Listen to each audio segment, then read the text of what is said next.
Morning, how's it going? It's Lee here from Walking Derbyshire, and today you're joining me here on the Derwent Valley Heritage Way. Just got to the start of the walk. Behind me here you've got the Derwent where it meets the Trent. This is the official start. So we're going to go from south to north. It's going to be a 3-day trip. I've actually just walked from Sorley, so we've already done about a mile or so.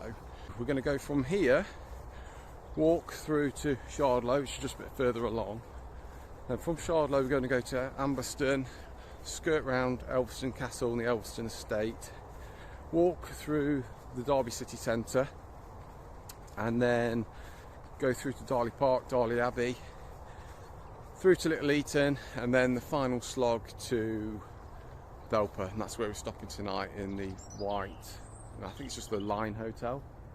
If you can see, the Trent's very high, and I'm slightly concerned that there's going to be some paths that are not going to be passable, but we'll see how we get on. I should have mentioned at the beginning that this walk finishes at Heatherdean, so that's next to the Lady Bower. It's 55 miles in total.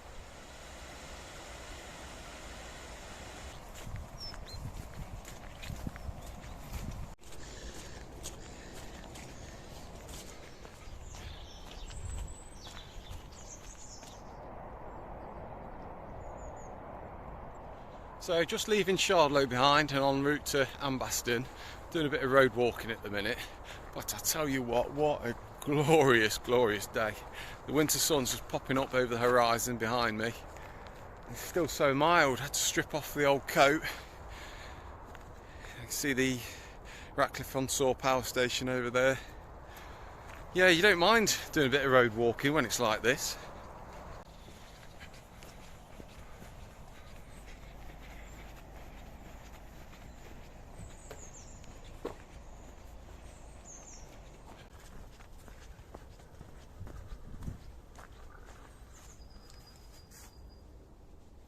Just leaving Ambaston now. Never been to Ambaston before, but whoa, some massive houses there, some beautiful old cottages. I didn't realise how much history there was there. Yeah, beautiful little village, just 1 mile out from Elviston. So we're continuing on, going across a few fields now. I'm going to check the banks of the Derwent, make sure that none of the paths are flooded. You can just see in the distance there, you've got the wind turbines. That's at the edge of the Wyvern. So we're fast approaching Derby now.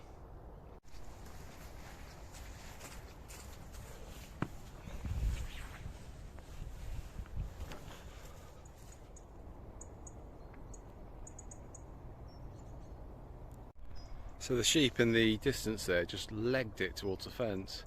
I don't know if they've seen the farmer or what, but yeah, it looks like they're waiting for their morning feed perhaps.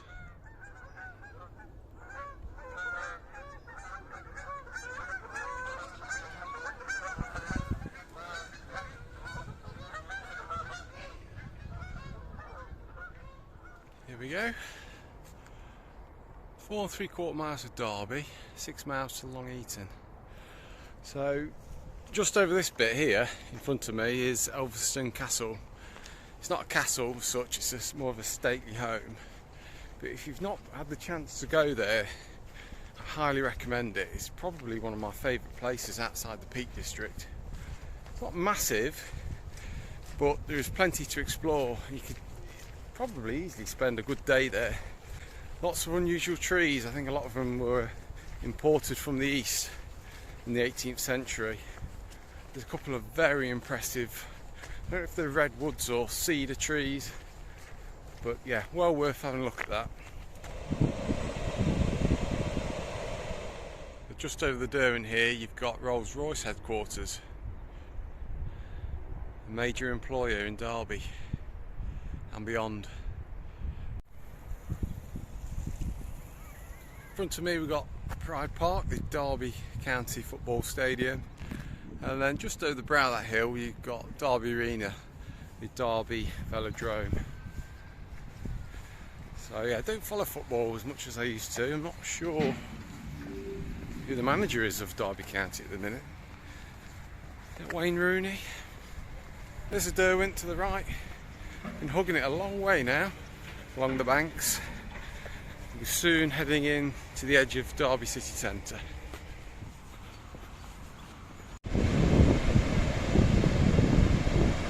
Just in the distance there, you've got Derby Cathedral.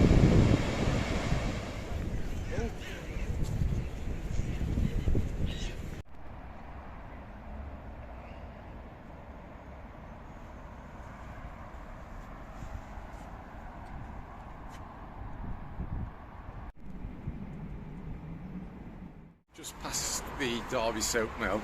From here on in, as you probably saw on the sign, this is a World Heritage Site now. It runs all the way to Matlock Bath. There are various mills and interesting old buildings which encompasses the history and heritage from around 17th, 18th, 19th century. So yeah, we'll be looking at some of these as we go along the next section.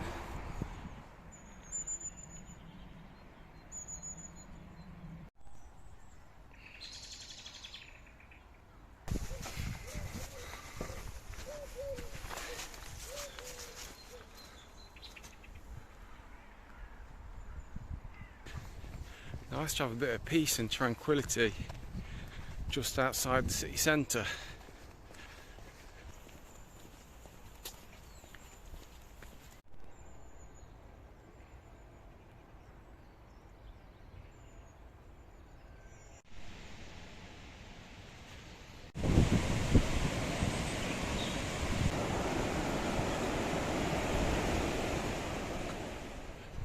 So just had a look around those Darley Abbey mills. Really impressive buildings.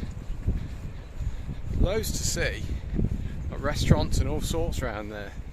I wish I had a little bit more time to explore. We haven't today, so just cracking on. But Darley Abbey's beautiful as well. The old Abbey building, there's loads of history around there, you can just sense it. I've never been to Darley Abbey before. But again, I wouldn't mind having a little snoop around there at some point. But, yeah, so next we're going to continue on to Little Eaton. I think that's about four miles away, something like that. And then I'm going to grab some lunch there. It's starting to get a bit peckish. To be honest, I think making really good time. Probably could have had a little bit more of an explore around those mills.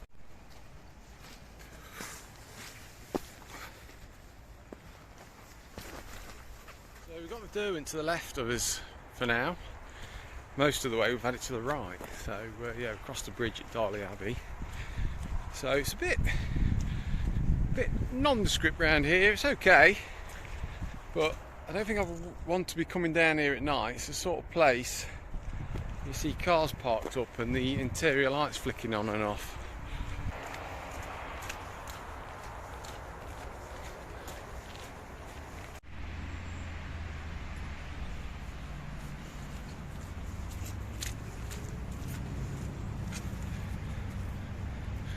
There goes it.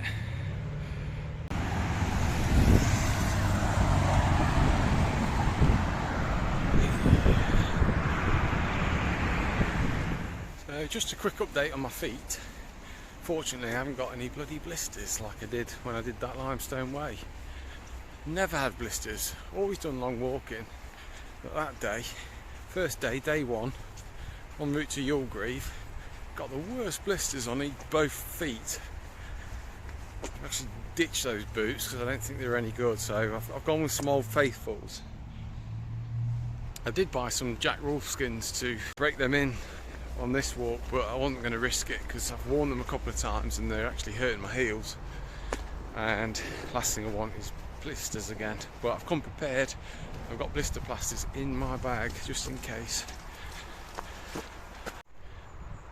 Just seen a green woodpecker just in front of these skips here, pecking away at the ground. Flew off. I tried to capture it on video. So just gone through Little Eaton and at a small park just on the edge of the village, outside of what's that, St Paul's Church of Little Eaton. So I've got a bench. I'm going to grab some lunch. Legs are just starting to feel a little weary, so yeah, time for a rest. Had my lunch, about to set off again, and you can just see in front of me here they've got the railway line. It splits off at Duffield, which is about 1 mile to the right, and yeah, it's the Derwent Valley railway line basically. It's a beautiful line, goes all the way to Matlock. So in the distance there we've got Derby, you can just make out Derby Cathedral. So we've just walked all the way from there. So we're leaving Little Eaton and we're continuing on following the yellow arrows out through Makeney and then to Belper. Just heading through Heron's Wood, and I've just come up to this bit. Obviously we've got the Derwent Valley Trail, and just poking through these trees we've got some barbed wire here, and I think you can see an old quarry, which was a bit unexpected. Wasn't on. There we go. Didn't think there would be a quarry along here. But yeah, always fascinated to see old workings like that. Yeah, definitely a quarry. See if we can get a better view of it down here.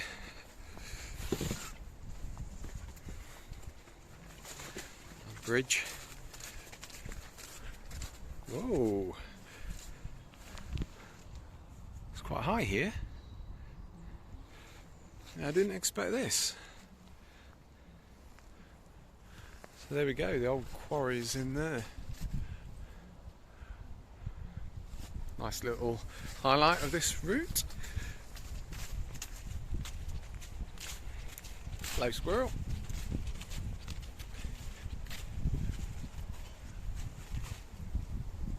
Hello.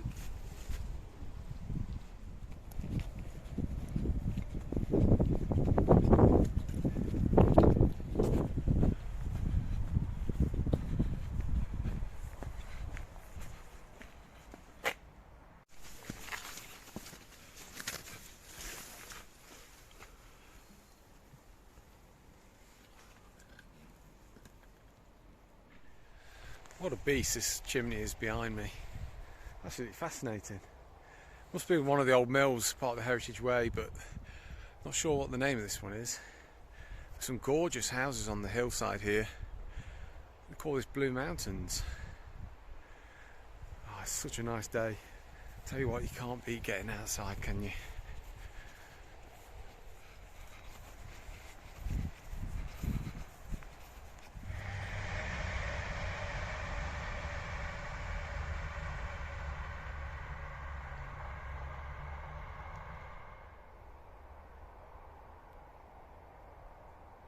Stumbled upon a pub called the Bridge Inn. Now, I've actually been here with some friends. We came for a meal and I didn't realise it was on this trail, but there you go. Yeah, the Bridge Inn, nice pub. Right, so we're continuing on straight through there en route to Makeney and then Belper.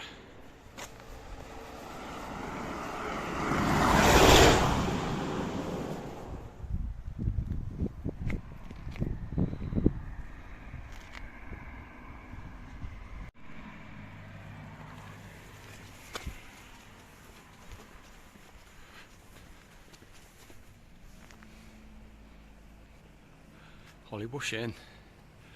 This has got to be old.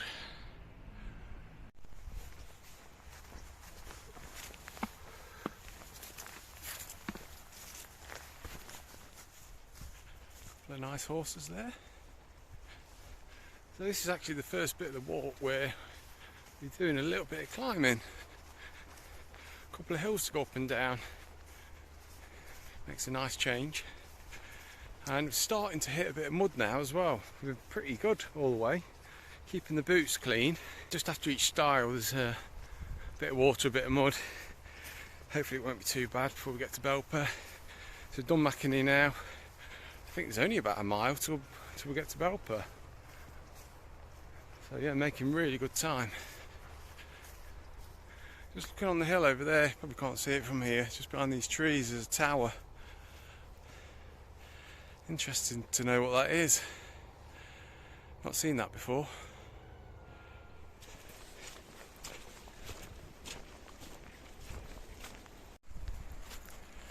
In the distance there, you can just start to see the first houses of Belper appearing, and right in the distance you can see Cryche stand.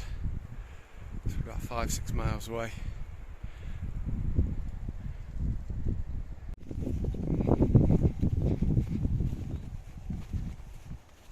So just heading into Belper now. I didn't realise how big Belper was actually. It sprawls far and wide. You can see quite a few churches as well. There's a big one there on the horizon, on the hillside. So it's got to be less than a quarter of a mile to the Lion Hotel, and I can't check in till 4, so it's only 2:45, so I'm going to have to kill a bit of time. Have a look around Belper. I may edit this video up when I get back to the hotel on my phone, see how it comes out, and bang it up to YouTube. We'll see.